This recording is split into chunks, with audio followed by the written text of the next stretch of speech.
wonderful guest for y'all tonight. My guest this evening is Will Champion. Let me read you his bio. American author and dynamic speaker, Will Champion has been murdering mediocrity since day one. And while he may not be the best known author around yet, he's certainly one of the most intriguing. It took some doing, but we finally caught up with our frequently mobile featured author and learned that in his formative years, this Cape Cod transplant to Roswell, New Mexico, came to know the legendary flying saucer crash locals say occurred in the region in 1947 isn't some wild, unfounded tale. According to key participants and witnesses willing to talk about their extraordinary experiences with things not of this earth, it happened. As a result, Champion became an incurable conspiracy addict and clearly understood why townspeople in the know still feared government reprisals that include murder and kept quiet until 1992 when UFO researchers blew the lid off the story in print. Later on, Champion relocated to Albuquerque, New Mexico and enrolled in the University of New Mexico's pre-med program, then practiced emergency medicine as a paramedic at the largest private EMS provider in the state, where he soon rose to the levels of operations supervisor. Upon retirement, he took up the study of American common law as a sovereignty law consultant and case litigator, succeeding in putting the system in checkmate and winning justice for people who'd suffered severe damages inflicted by criminals within the criminal justice system. He has a wonderful book out, and we're very excited to talk about this tonight. And his wonderful website is willchampion.com. And please welcome Will to the show this evening. Hello, Will. Well, good evening, Solaris. Good evening. Thank you for having me as your guest this evening. I've been looking forward to being on your show with you for some time. Well, I'm very excited to talk with you, and I'm so excited to discuss your new book, The Dreamland Files. So where do you want to start here? I know we can kind of talk about what guided you to write this book and how that all formulated. How's that sound?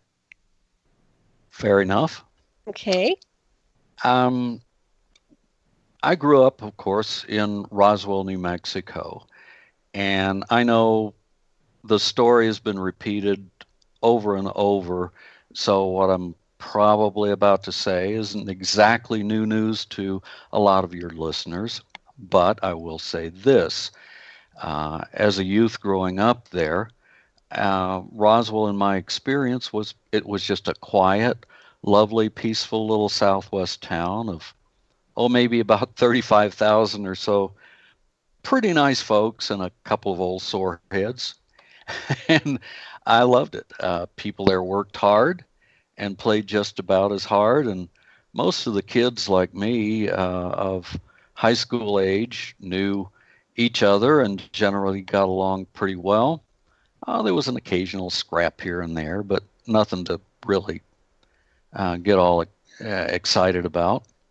And our main activities after the high school and college football and basketball seasons were over in the spring were generally cruising up and down Main Street till way after midnight, fooling around like typical teenagers did most anywhere else, I would imagine, or cruising out to the Bottomless Lake State Park way out east of town to jump into the deep salty lakes. And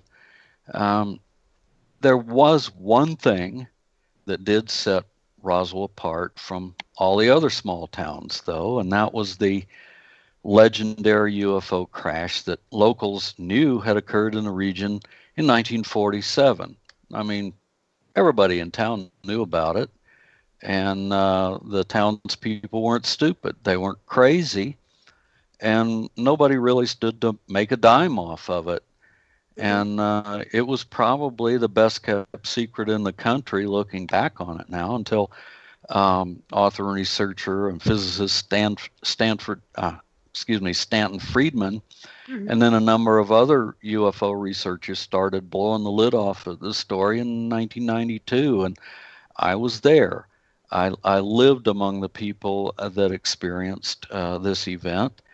And so I suppose you might say that qualifies me to be a bona fide Roswellian. Mm-hmm. Very interesting. Do you have the little antennas? No, I'm just teasing you, but very, very fascinating. And so, what stands out with this Roswell? What can you tell us about it that some people may not be familiar with, insofar as the story goes?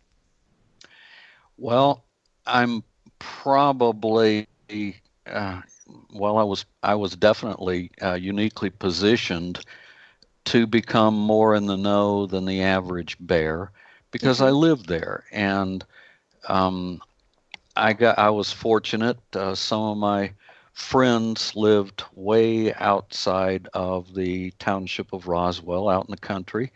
One of my best friends grew up on a ranch that his family owned, and it was very close in proximity to two of the crash disk sites in the vicinity that have kind of generally been lumped together as the 1947 UFO crash. There were multiple crashes, in fact, Mm-hmm. and I went to school with some of the kids whose parents had witnessed certain things out there on the lone prairie, as it were. Some people even held bits and pieces of the wreckage of the craft until strange people, all dressed in black, showed up at their doors and confiscated the stuff and threatened them. Mm. Um, it was well, I'll just go ahead and say it. When I was out of high school and first going to college at the local community college, the local division of Eastern New Mexico University, I took jobs locally, and one happened to be at a state facility that was actually housed in the old base hospital that used to be Roswell Army Airfield Hospital Mm. back in 1947.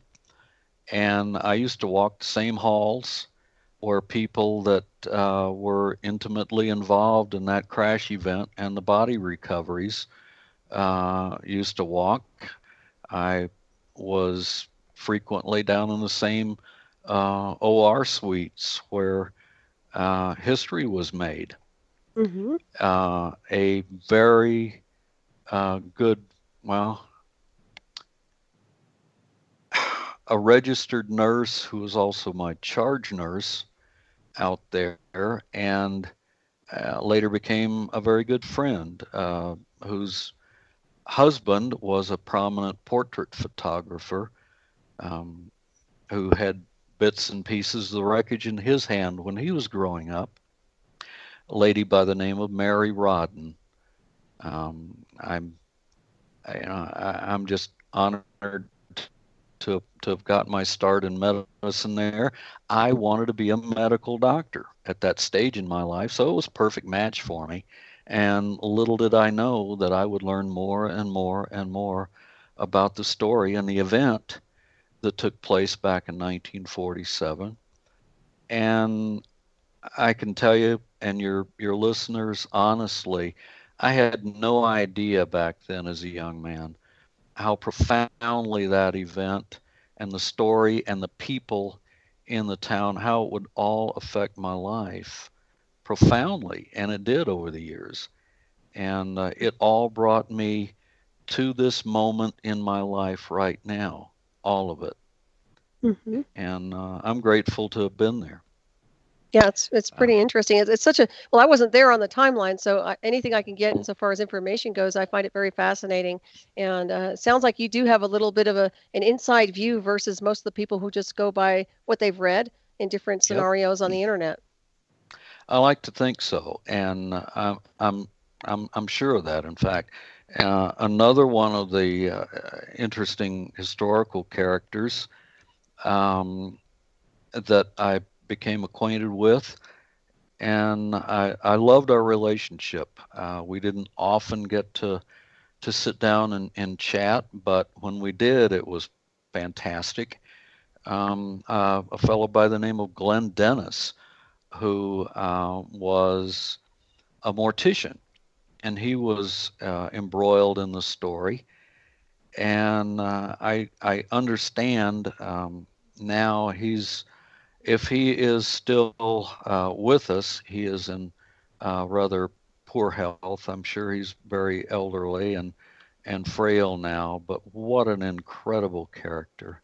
Mm-hmm. And he filled me in on much of the story that most people just didn't get to hear, and it never changed a bit over the years that I knew Glenn. Mm-hmm. And what a remarkable gentleman. And later on, and I'm sure this fellow is not with us any longer. The man whose golden voice broke the story to the world that the Army had finally captured a UFO. Um, he broke the story on the radio there in Roswell, and I got to know him, and he and I had a talk, um, pretty much, and he just said, "Hey, those guys they were talking about, they weren't little gray men from Mars or anyplace else, or green men rather. They were gray."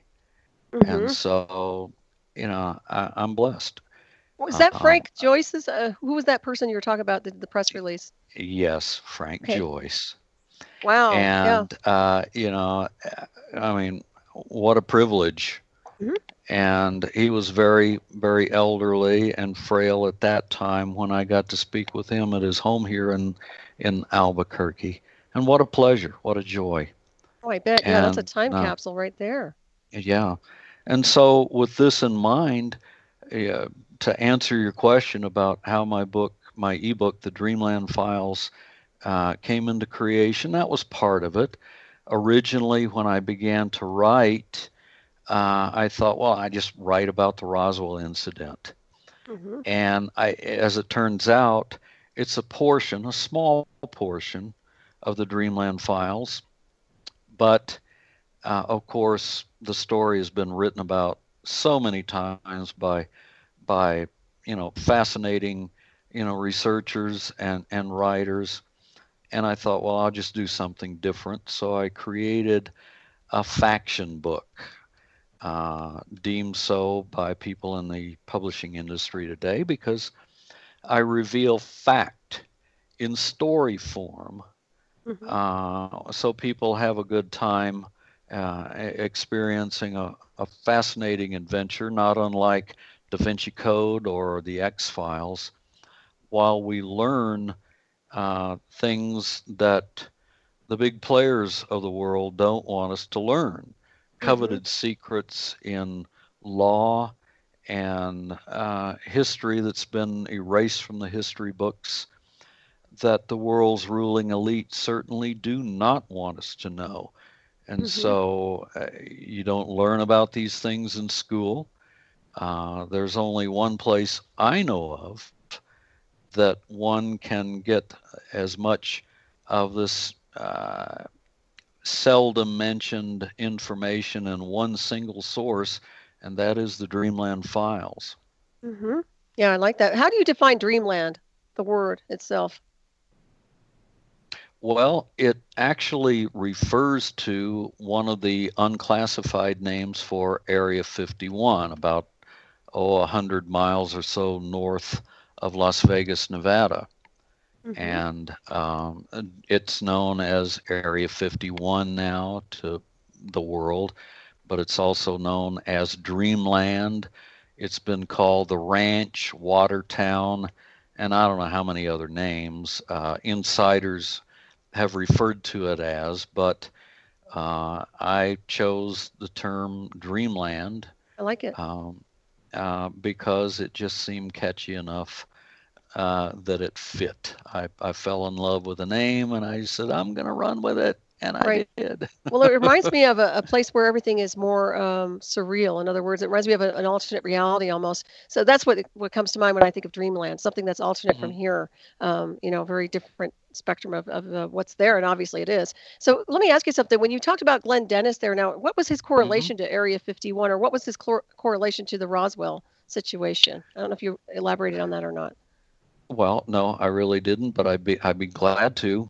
Okay. Uh, Apparently, the the time in history we're referring to, the year 1947, there was no such thing at the time as the U.S. Air Force yet.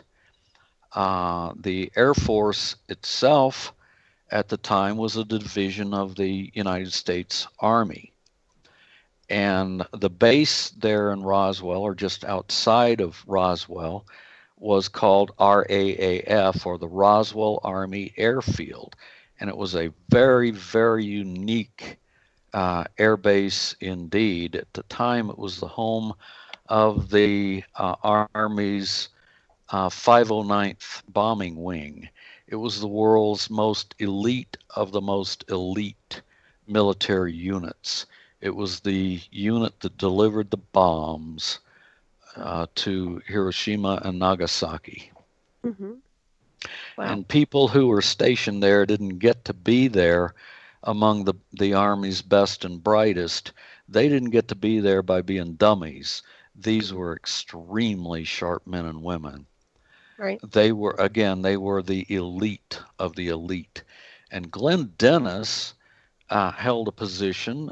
He was a civilian, and he worked for a local mortuary that had the contract to do all of the airbase mortuary services, the funerary arrangements, everything to do with that particular business. And in July of 1947, Glenn tells me, and he's told the world, it's no secret now, certainly, but he received a mysterious telephone call from a base officer out there, and he was asked a number of questions which more than piqued his curiosity. In fact, it was something rather disturbing that caused him to spring into action, and he did. The phone call went something like this. He was asked if he could get a hold of a whole bunch of pediatric-sized caskets made for children, in other words. And how quickly could he get them? Could they be sealable to the extent that would they hold liquids without leaking? And the line of questioning continued, and this officer didn't really want to get specific and answer too many of Glenn's questions. And he, quite frankly, began to suspect that there might have been something like a mass casualty incident that had occurred. And when the conversation by phone ended, he just got in the car, the funeral car for the company, and drove out to the base where he had been many, many times, and he just drove around the back to the emergency services entrance where you went into the old emergency department around the back, and went in and immediately noticed a huge flurry of activity. Things were not normal. And there were officers flying around. Some he had seen previously and recognized, some he didn't. And as he began to make his way around past the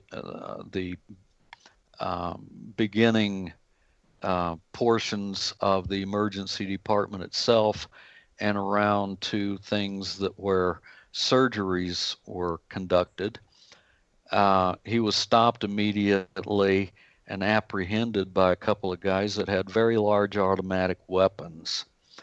And he was accosted by an officer he did not recognize, who had red hair and a nasty attitude, wanted to know what he was doing there, and Glenn told him.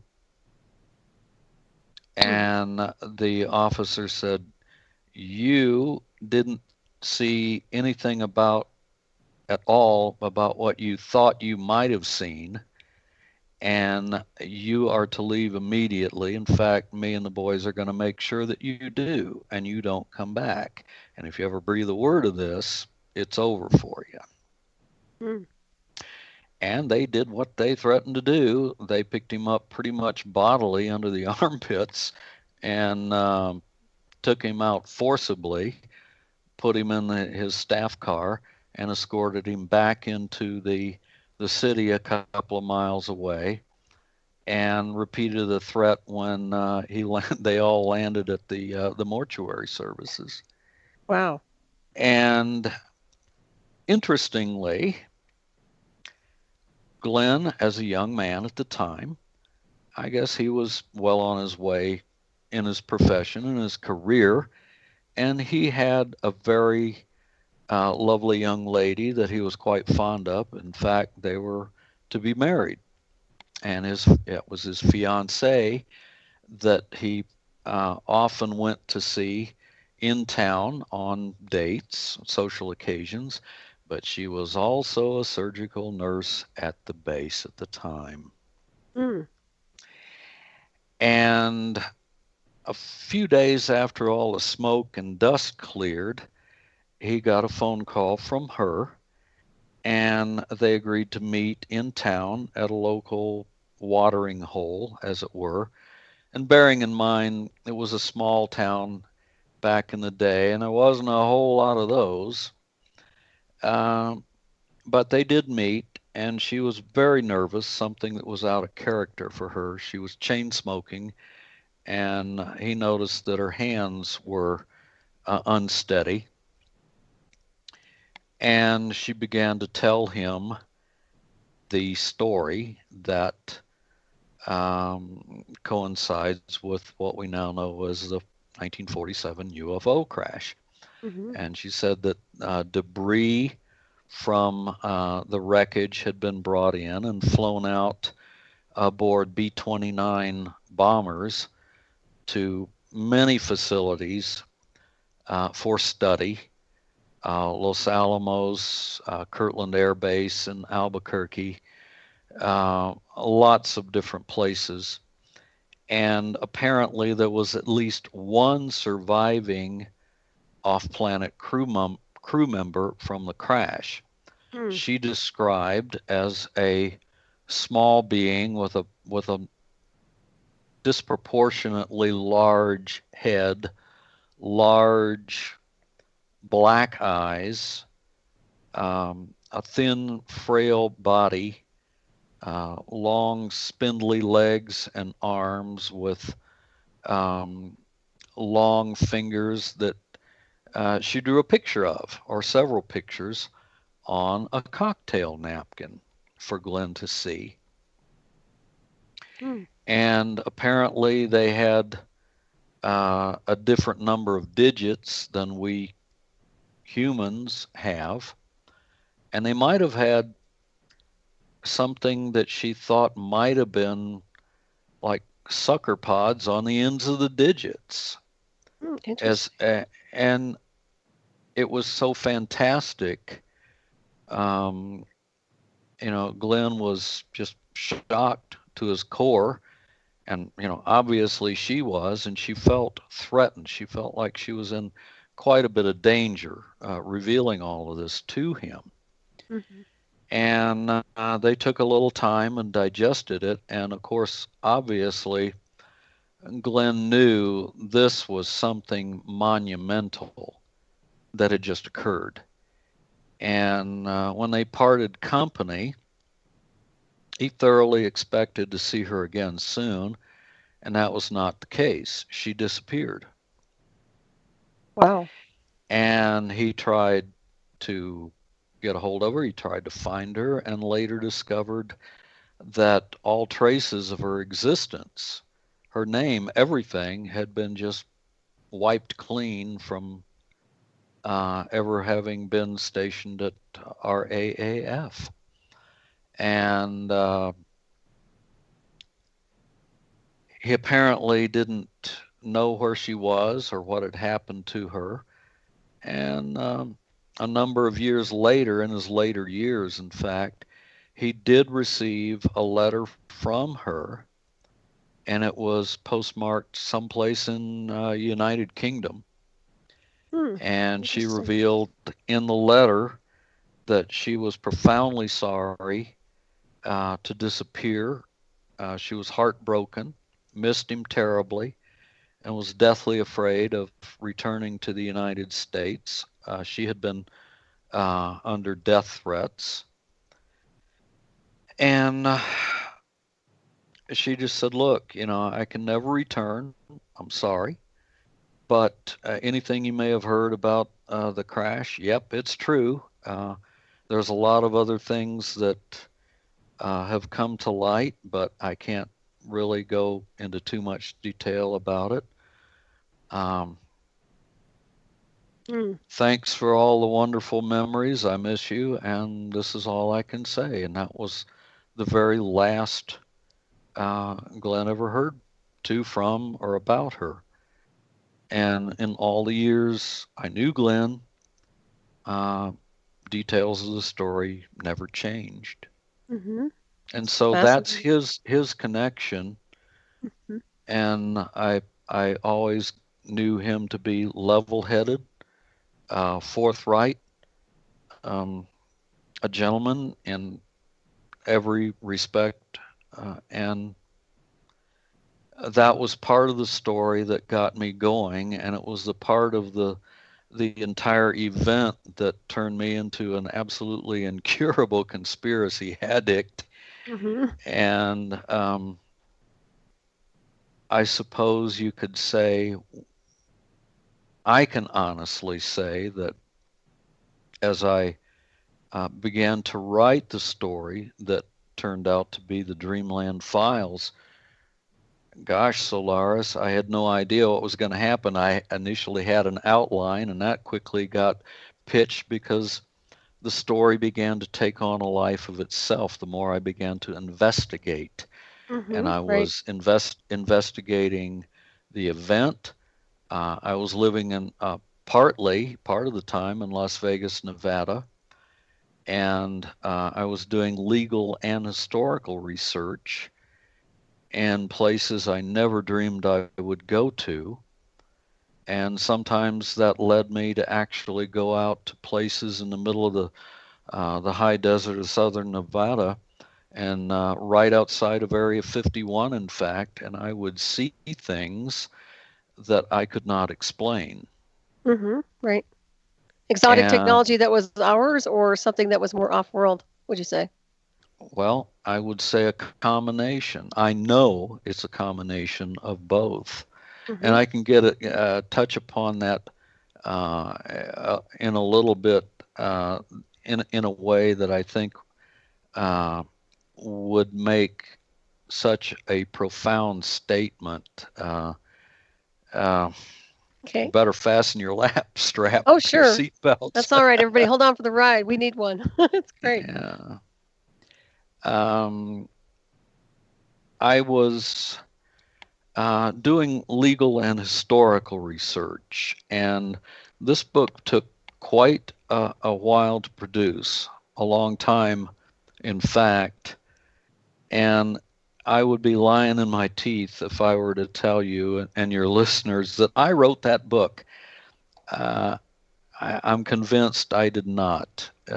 In a certain sense, that book wrote me, and it made me the person that I am today because of my experiences, the things that I've come to know that most people wouldn't have nightmares about. Mm-hmm. And my courtroom excursions when I was doing law as a case litigator all became my crucible, and it got me to be a believer in profound things that I never would have been even likely to even consider as being true before I started doing all of this stuff. And in one respect, nothing in my book could possibly be true if you look at it from a reasonability standpoint, and yet it's exactly how things are. I kid you not. I agree. Well, yep, absolutely. It's an alternate reality to some degree, but it's a real one. Mm-hmm. Very, very fascinating. Yeah, and the Dreamland Files. Now, this book is available on Amazon. Is that the best way to purchase it? Nope. I got to back the train up here a little bit. Okay. All right. It is not on Amazon. Okay. It's only at one place worldwide, one location worldwide, and that's only from my own website, willchampion.com. That's Excellent. the only place one can download authorized copies of the Dreamland files. Very There are nice. many reasons I won't go into, but primarily I chose to go that way for practical reasons, and that's where you can get the book. Fascinating. Oh, I can't wait. Yeah, yeah. That's. I'm glad you clarified that for me because I assumed it was on Amazon. So yeah, and I think it's better because you have more control over it that way. I think on your own website. Well, yeah, and it, it turned out that I was able to get the best of all worlds by doing it that way, and that's all right by me. Um, I think pretty much when one goes to the trouble of writing any book, you want to reach an audience and relay your message or tell your story. And mine can be best conveyed in the format that it's written. And I think one loses if you're an avid reader. It Something gets lost in the forest. You go on Amazon and there's just gazillions of books. True. And I think it's easy to see this giant forest full of books and get lost and caught up in that. And mine is unique, and I wanted it to be unique and stand alone. And it has been described by some as the ultimate conspiracy thriller. Mm-hmm. And I take that as a great compliment. Mm-hmm. But Yeah. essentially, the message it conveys uh, resonates with free thinkers and truth seekers, and oh yeah, diehard conspiracy addicts, and I'm sure a large portion of your listening audience is right there in that category. Mm-hmm. And Oh, absolutely. you Yeah. know, Did you ever feel like you were being threatened at all when you were writing the Dreamland Files?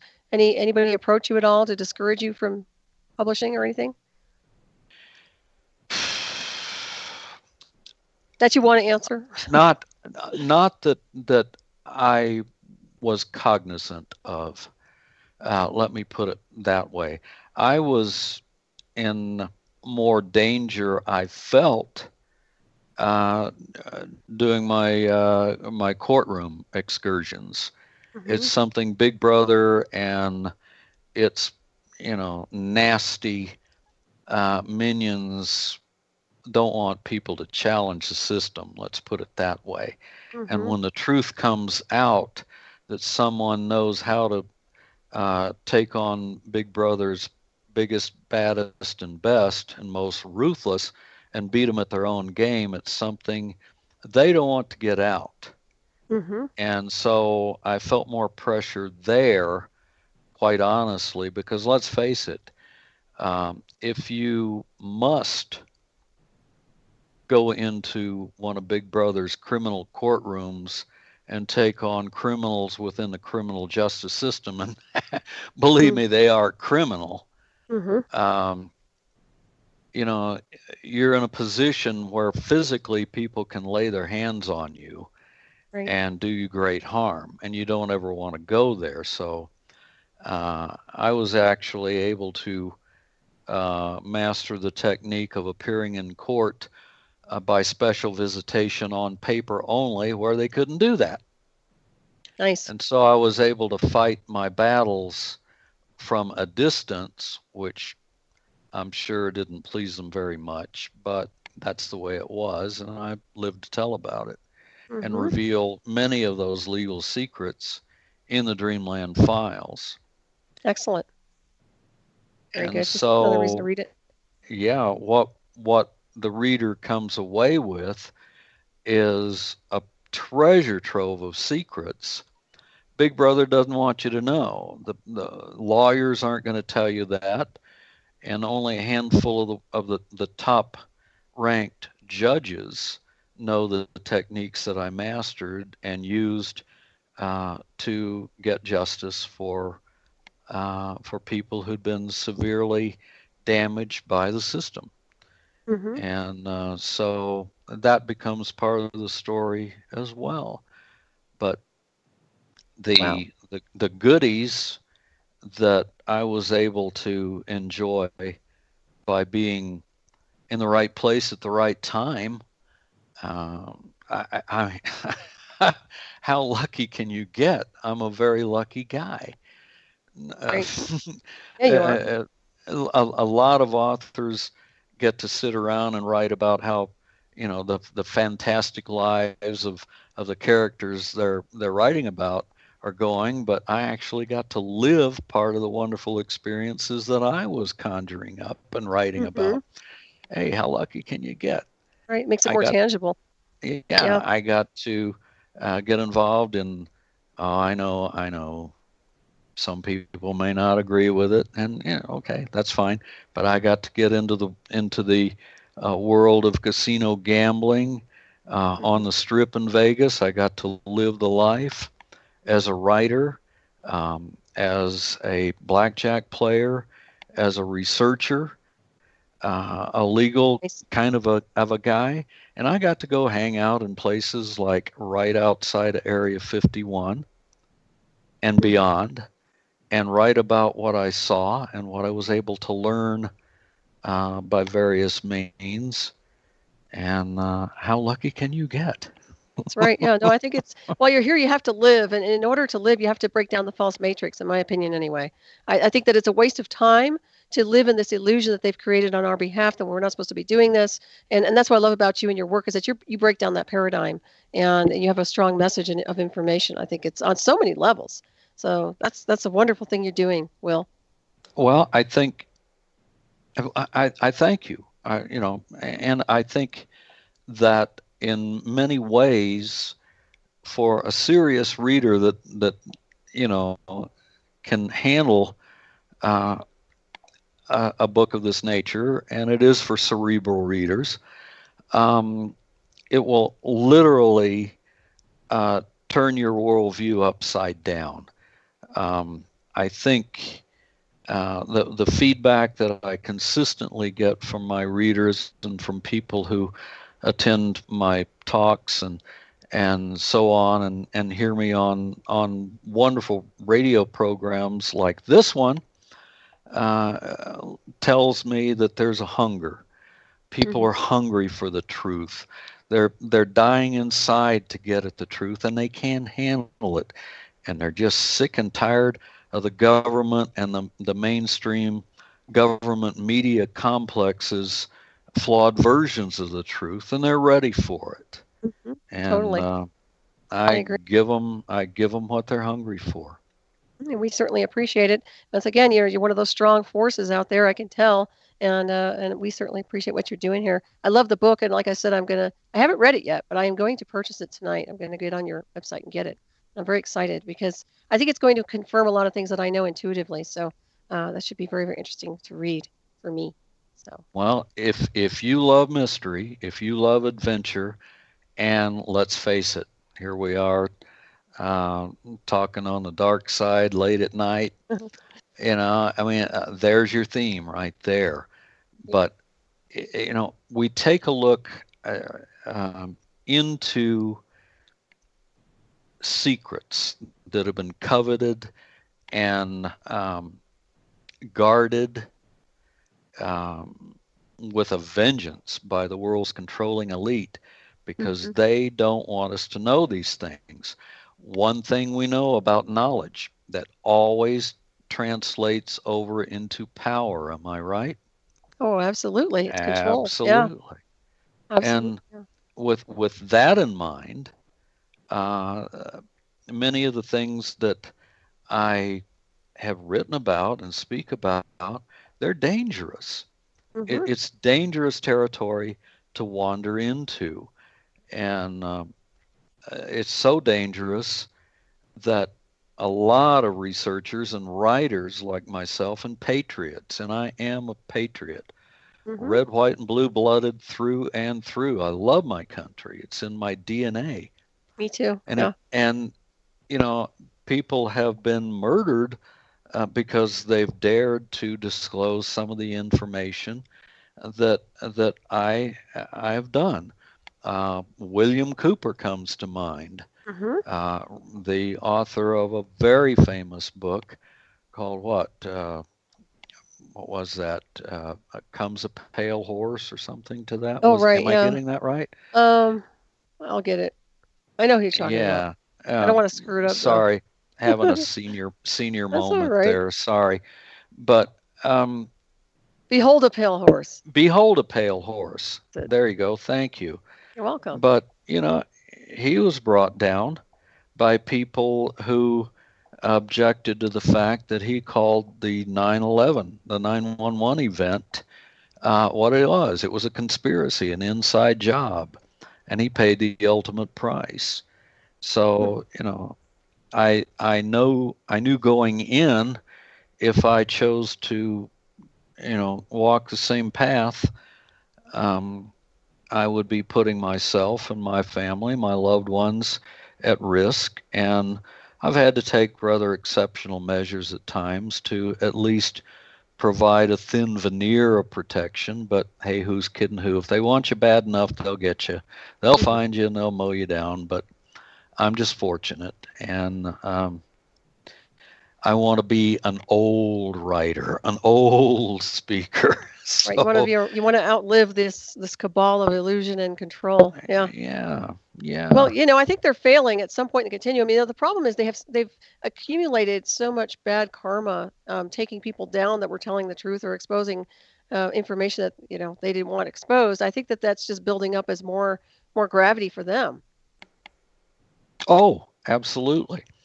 But their arrogance is really outrageous. And I suppose if you're one of the world's super rich, the uber rich, if you will, and a certain degree of confidence, even arrogance, would probably be part of your nature.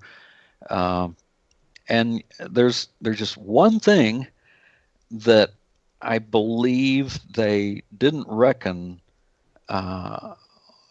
with in the beginning of most recent times, their antics and their efforts to do one thing, and that's attain total world domination by any means possible.